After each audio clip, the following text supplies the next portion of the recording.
paramètres. C'est le fait que déjà on surconsomme les mêmes aliments, donc l'alimentation est de moins en moins variée, de moins en moins diversifiée, mais c'est surtout aussi tous les produits qu'on rajoute aux aliments, donc tout ce qui ont l'effet de poison, hein, tous ces additifs, tous ces trucs nouveaux et chimiques que notre organisme ne supporte pas et qui vont fragiliser notre flore intestinale. Et quand la flore intestinale est fragilisée, eh ben, on digère de moins en moins bien. Voilà. Donc il faut savoir aussi, donc par rapport à ces intolérances, que ça peut être génétique. Voilà, il y a des personnes qui peuvent ne pas supporter tel ou tel aliment. Et ça a à voir aussi avec l'alimentation, avec les origines, avec l'alimentation des ancêtres, etc. Donc ça peut être aussi une intolérance d'origine génétique, mais c'est la plupart du temps lié à ce qu'on mange tout le temps, tous les jours, et qui n'est pas vraiment adapté pour notre programmation génétique, il faut savoir. Et ce qui se passe, c'est que ces intolérances, quand on parle d'intolérance, on pense de suite l'effet de mode, on est de plus en plus, critiqué. Alors, il faut savoir que les intolérances, c'est peut-être un effet de mode, mais c'est aussi une réalité. C'est aussi une réalité parce que quand on voit les résultats des personnes qui viennent au cabinet et qui ont des intolérances, je veux dire, quand on fait un avant-après, c'est-à-dire avant le retrait et après, ça n'a plus rien à voir du tout. Il faut savoir que les intolérances alimentaires, on ne va pas s'en rendre forcément compte, c'est-à-dire qu'il y a des personnes qui peuvent avoir des troubles digestifs, ça c'est bien sûr, c'est évident. Qu'est-ce que c'est qui doit alerter? C'est les troubles digestifs, les ballonnements, les flatulences, les troubles de transit, ça peut être les brûlures d'estomac, tout ça c'est pas normal. C'est pas normal d'avoir ce genre de problème. Il y a des personnes qui me disent oui, moi j'ai toujours eu des troubles du transit, je vais pas à la selle ou j'y vais trop, mais ça a toujours été comme ça. Non, c'est qu'il y a peut-être un souci quelque part. Après, ce qui est important, c'est de se faire aussi sa propre opinion, parce qu'on est son meilleur labo. C'est-à-dire quelqu'un qui, après le repas, file à la selle, je dis bien file à la selle, c'est qu'il y a peut-être quelque chose qui ne va pas dans ce qu'il a mangé, d'accord?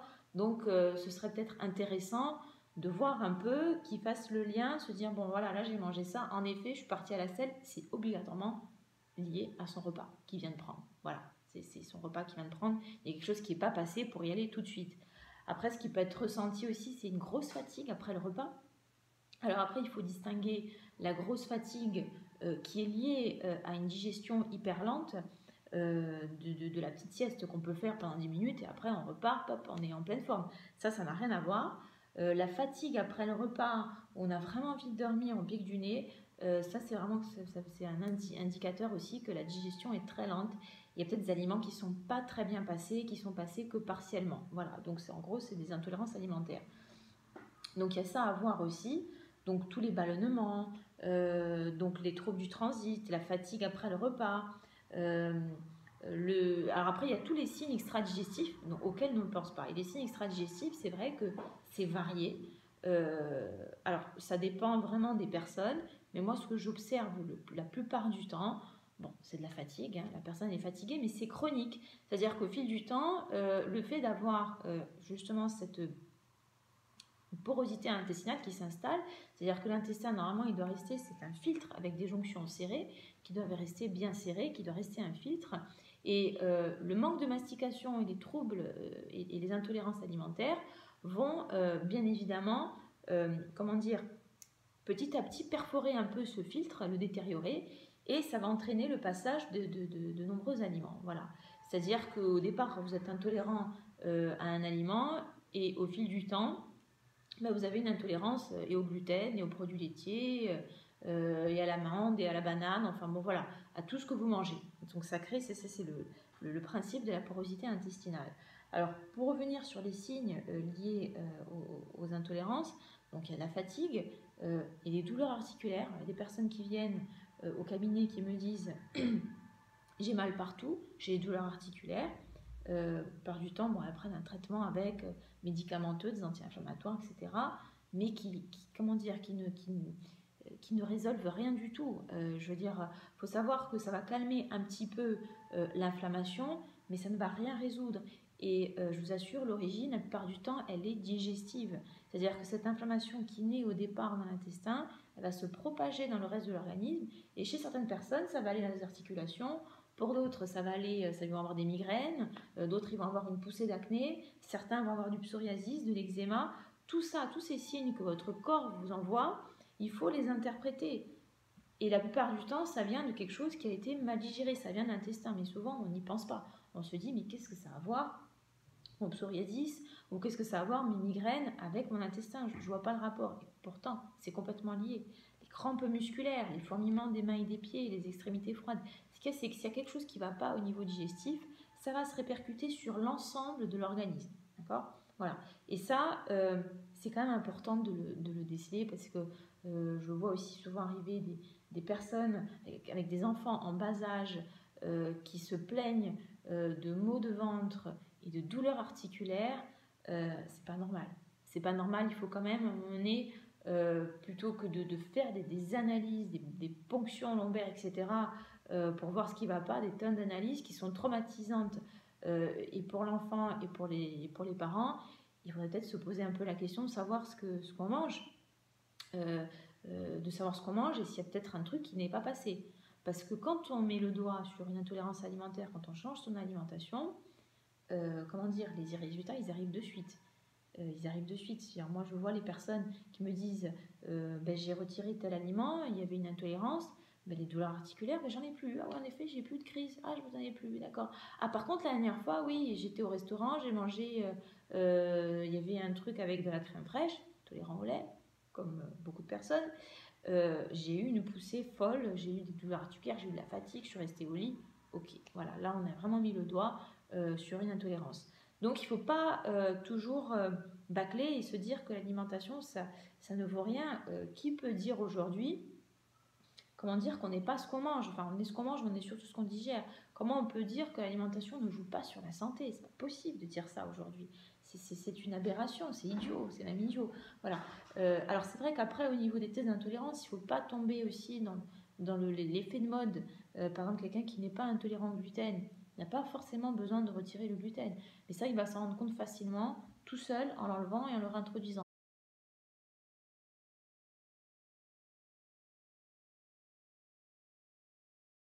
Alors, le problème qui peut se poser aussi avec les intolérances, c'est que la plupart du temps, il n'y en a pas qu'une. Voilà. C'est-à-dire que la personne, voilà, pour citer cet exemple, elle va enlever le gluten, elle va me dire après, eh ben, ça m'a pas fait grand-chose, j'ai enlevé le gluten et bon, j'ai toujours mal au ventre, hein, donc elle le garde, elle le réintègre, elle le réintroduit. Voilà.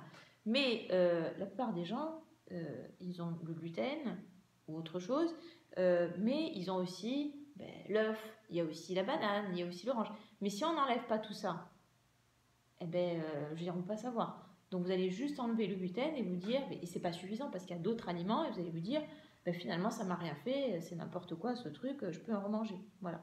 Donc c'est quand même important d'avoir, de retirer certains aliments qui ressortent la plupart du temps. Je peux vous dire que quand je fais les tests d'intolérance, il y a ce que j'appelle la blacklist, hein, c'est-à-dire des aliments qui ressortent pour la majorité des personnes, ou du moins, comment dire, il y en a toujours des 2, des 3 qui ressortent parmi ces aliments. Hein. Voilà, il y a une dizaine d'aliments qui ressortent très souvent.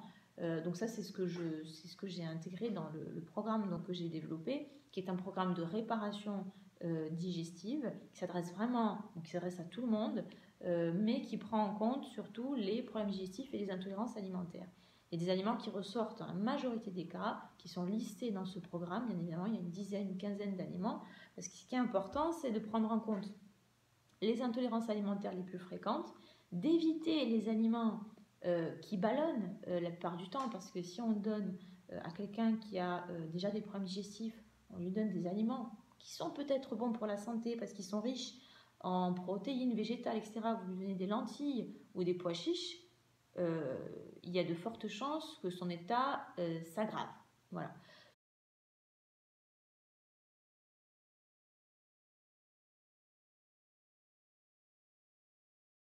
Ce qu'il faut prendre en compte aussi, donc en plus des intolérances et de ces aliments-là, c'est le régime anti-candida. Le candida albicans, qu'est-ce que c'est? C'est un champignon qui vit dans nos intestins, qui a son rôle à jouer, qui élimine les déchets, mais quand il prolifère parce qu'il y a justement ce déséquilibre dont je parlais de la flore intestinale dû à l'alimentation d'aujourd'hui.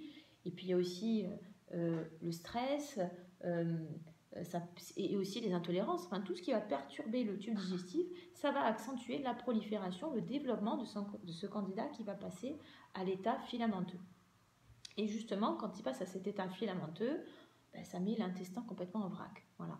Alors la plupart des gens, elles ne savent pas pourquoi, mais elles ont des envies de sucre de folie. Des envies de sucre plutôt toute la journée, mais assez marquées, des ballonnements, des variations de morale, d'humeur, voilà. Ça, c'est le candidat. Il ne faut pas passer à côté parce que c'est un régime alimentaire particulier.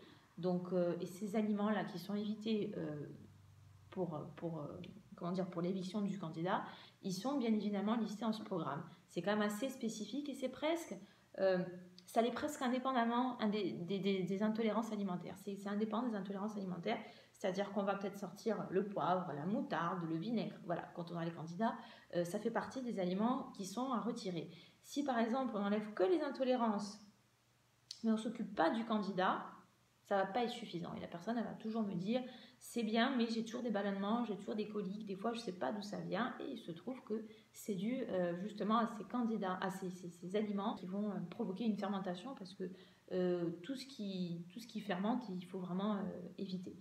Donc ça, dans ce programme, il y a une liste d'aliments à retirer, absolument, absolument. Mais ce n'est pas juste un, parce que si on n'en enlève qu'un ou deux, et pas les autres, ça ne sera pas suffisant. On ne verra pas assez les changements. Donc ça contient une dizaine, une quinzaine d'aliments qu'il faut vraiment, vraiment retirer.